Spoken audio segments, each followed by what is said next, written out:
이신근TV에 오신 여러분을 뜨겁게 환영합니다. 다시 신학진단을 오늘도 해보겠습니다. 윤석열을 구속하신 하나님의 놀라운 은혜.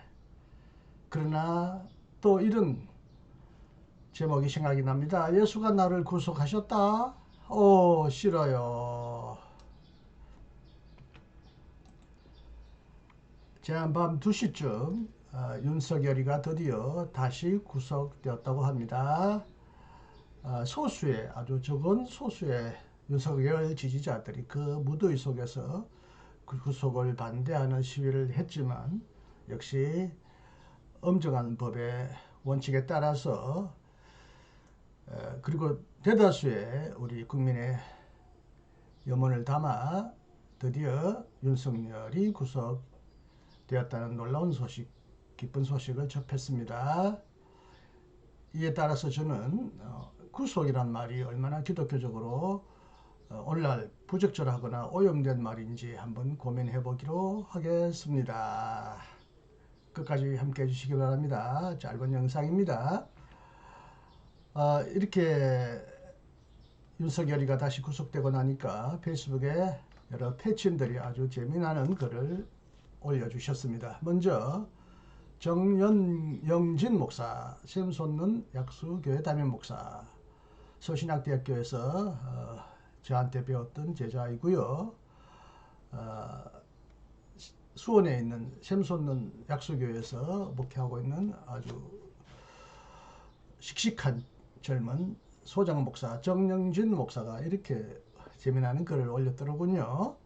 오늘 새벽 예배를 나가면서 뉴스를 확인했다. 그리고 새벽 예배 때 부를 찬송을 정했다.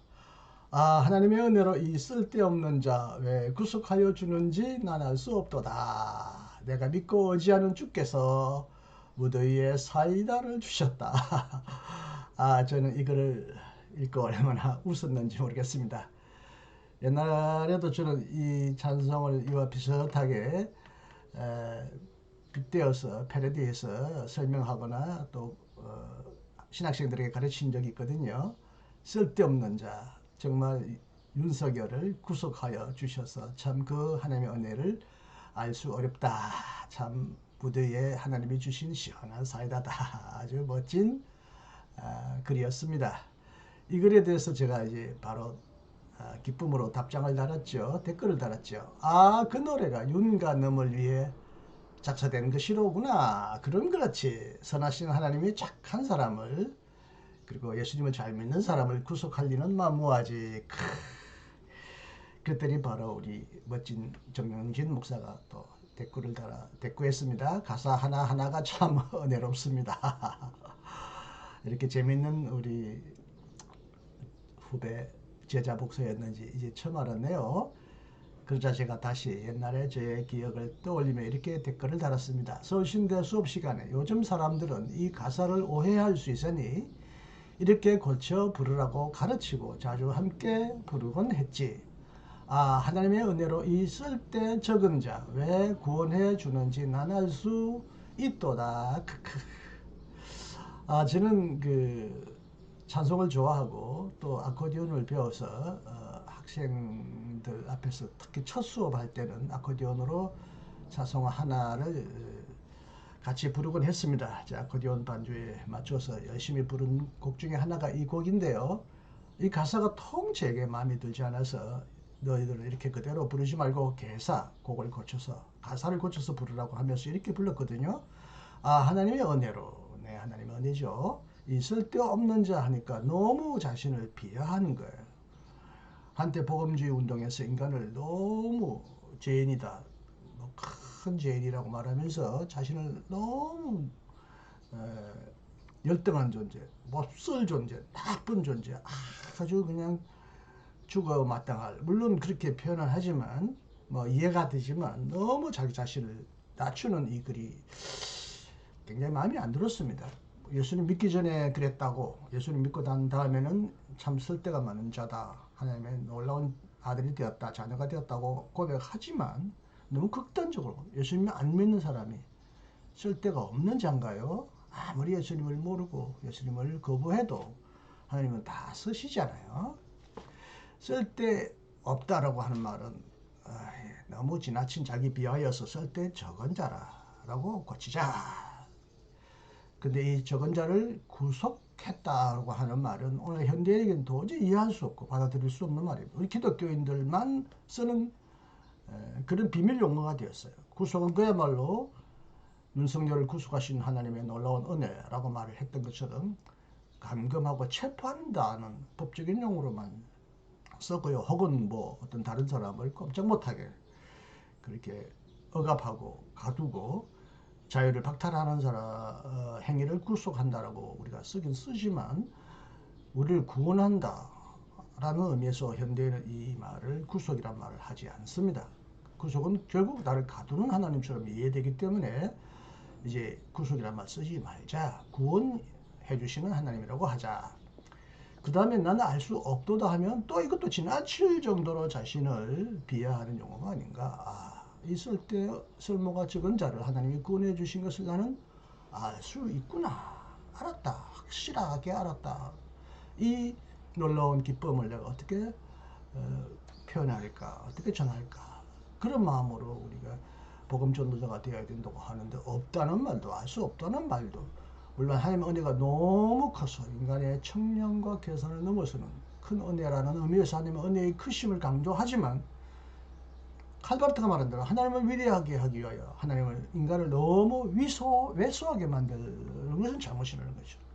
칼바르트는 그 당시 그들의 스승의 신학, 흔히 말하는 자유주의 신학자들은 인간을 위대하게 만들기 위하여 하나님을 너무 왜소하게 만들었다고 비난했지만 이제 거꾸로 우리 기독교인들은 하늘을 위대하게 만드는 분으로 찬양하는 중에 지나칠 정도로 인간을 작게 왜소하게 만드는 약점이 있습니다. 독일 하나님을 믿은 사람이 하나님의 은혜를 깨달았던 사람이 알 수 없다고 말하면 이게 뭐예요? 이런 노래가 뭐예요? 하나님 보시려면 야 내가 너를 구원한 그 은혜를 네가 알 수 없다고? 넌 그렇게 바보냐? 그러면서 뭔 찬송을 하냐라고 묻지 않으시겠어요? 그래서 하나님의 은혜로 있을 때 적은 자 비록 쓸모가 적지만 하나님이 나를 구원해 주셔서 나를 불러주셨구나 그 은혜를 나는 확실히 알 수 있도다 라고 이렇게 물러라고 내가 신학생들에게 여러 차례 가르치고 그렇게 함께 찬송했던 기억이 났습니다. 그러자 윤성원 이분도 목사님 같으신데요. 크크 두 가지 웃음으로 간단하게 댓글 달아주셨네요. 감사합니다. 그리고 김근수 해방신학연구소 소장님 가톨릭 평신도로서 아주 왕성하게 연구활동도 하시고 사회 참여활동하시는 김근수 박사님 독일에서 그리고 남미에서 아주 신학을 공부하시고 해방신학을 전파하시는 해방신학의 전사 김근수 선생님이 또 이렇게 큼직한 글자로 패러디 하셨어요. 예수가 인류를 구속하셨다는 말이 무슨 뜻인지 이해가 안 됐다. 진짜 이해가 안 됐다는 거예요. 이해가 안 됐다고 말하는 거예요. 구속 단어가 이토록 아름다운지 처음 알았다. 뭐 이것도 웃기려고 하는 말이죠. 예수님이 우리를 구속하신 그 뜻이 왜 몰랐겠어요. 얼마나 그 구속의 은혜가 그거 놀라웠겠습니까만은 하여튼 이렇게 빚고 와서 하는 말입니다. 예수의 구속이 바로 윤석열의 구속을 암시하는 말이구나. 참 아름다운 단어구나. 우리 김근수 선생님도 이렇게 재미나는 분인 줄 몰랐어요.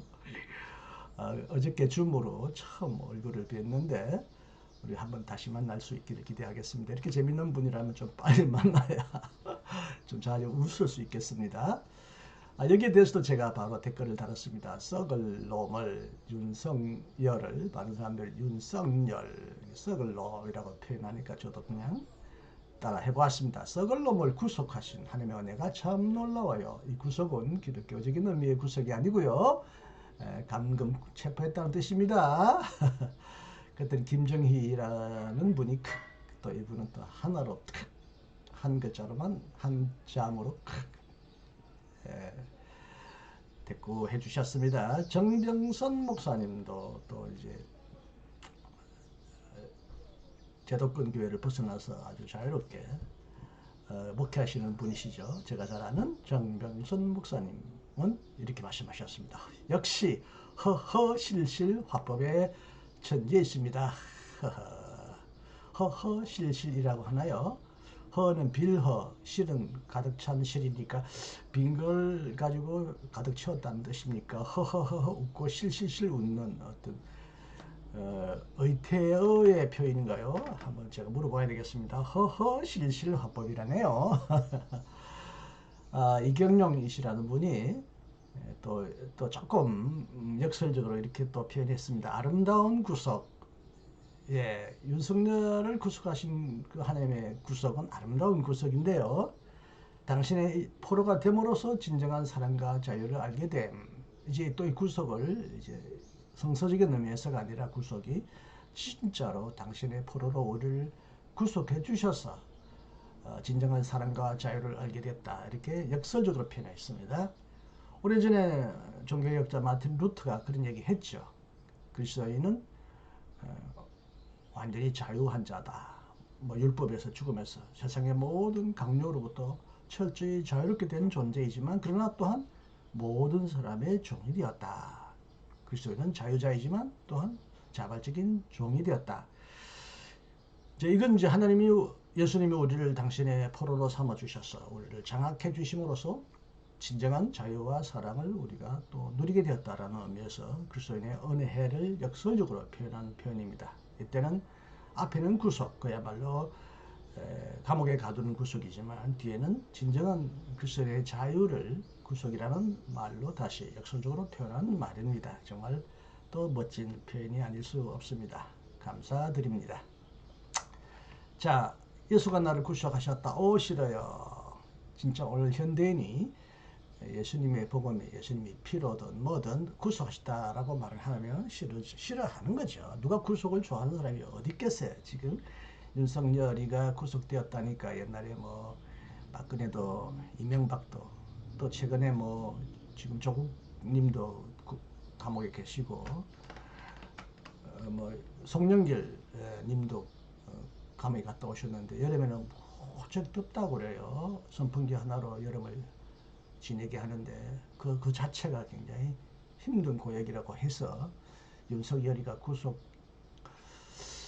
잘 지낼지 모르겠어요. 빨리 죽기를 바라는 사람이 있을지는 몰라도 압니다. 그는 오래 살아서 자신이 무엇을 잘못했는지를 통렬히 깨닫고 회개하고 참으로 변화되는 사람에 대해서 도리어 더 좋은 사람으로 돌아온다면 오히려 이 구속이 그를 구속하신 하나님의 놀라운 은혜의 섭리의 하나가 될 수도 있겠는데요. 글쎄요, 사람은 잘 변하지 않더라고요. 모르겠습니다. 또 변할 수도 있습니다. 정말 그를 구속하신 하나님의 은혜에 놀라와 깨닫고 새로운 은혜로 은혜를 입고 출소하여 변화되어 나왔으면 좋겠습니다. 그러나 오늘날 기독교인이 예수님의 구원을 구속이라고 말하면요, 정말 이해가 되기 어려운 구시대적인 언어가 되니까 구속이라는 말을 각종 안 썼으면 좋겠습니다. 그 대신 구원하셨다. 그런데 이제 나가기 전에 몇 마디만 더 보태면요, 예수님이 나를 대신 뭐 속죄양으로 혹은 몸의 몸값을 치렀다. 그의 뭐 피로 혹은 그의 뭐 살로 몸으로 우리 몸을 대신하셔서 형벌을 받으시고 죽으셔서 우리는 이제 죄와 죽음으로부터 벗어났다. 대신 치렀다는 의미에서 수속이라는 말을 쓰기 때문에 이게 이제 성서 안에 있는 하나의 구원의 하나의 중요한 주제이긴 하지만 성서는 이렇게 구속만을 말하지 않습니다. 구약에서 이미 해방도 말하고 화해도 말하고 또 평화도 말하고요. 신약에 와서는 특히 우리를 벽에서 구원해 주셨다. 신유도 말하고요. 또 모든 썩을 것으로부터 우리를 구원하였다는 의미에서 영화롭게 하셨다. 모든 썩을 죽음으로부터 부패로부터 우리를 완전히 구원하셔서 우리를 하나님의 놀라운 모습으로 변화시켜 주셨다. 신의 형상으로 만들어 주셨다. 이렇게 해서 신약에서는 특히 예수님이 우리를 위하여 행하신 일을 다양한 개념과 의의로 표현하는데 구속했다고만 말하면 예수님이 가져오신 구원의 그 풍성한 주제를 너무나 협소하게 외소화하는 잘못도 범하지만 현대인에게 구속이라는 말은 매우 싫어하는 부정적인 의미로 비칠 수도 있기 때문에 반드시 써야 한다면 예수님이 당신의 우리를 위하여 대신 고난을 치르셨다, 고통을 받으셨다 이렇게 풀어 쓰는 것이 좋지, 구속하셨다는 말은 이제 다시는 쓰지 않았으면 좋겠다라는 생각으로 오늘 이렇게 여러분에게 이 영상을 만들어 보았습니다. 자, 오늘 윤석열 구속을 통해서 그의 구속에 참 의미도 깊이 헤아리지만 예수님이 우리를 위하여 행하신 구원의 참 뜻이 무엇인지, 또 우리가 어떻게 이것을 현대적으로 잘 표현할 것인지 고민하는 영상이라고 하겠습니다. 자, 부족한 저의 영상을 끝까지 경청해 주셔서 대단히 감사하고요. 무더위에서 잘 견디시고 시원한 여름 올 때까지 건강을 늘 잘 챙기시길 바랍니다. 감사합니다. 이신ገል이었습니다. 또 만나겠습니다.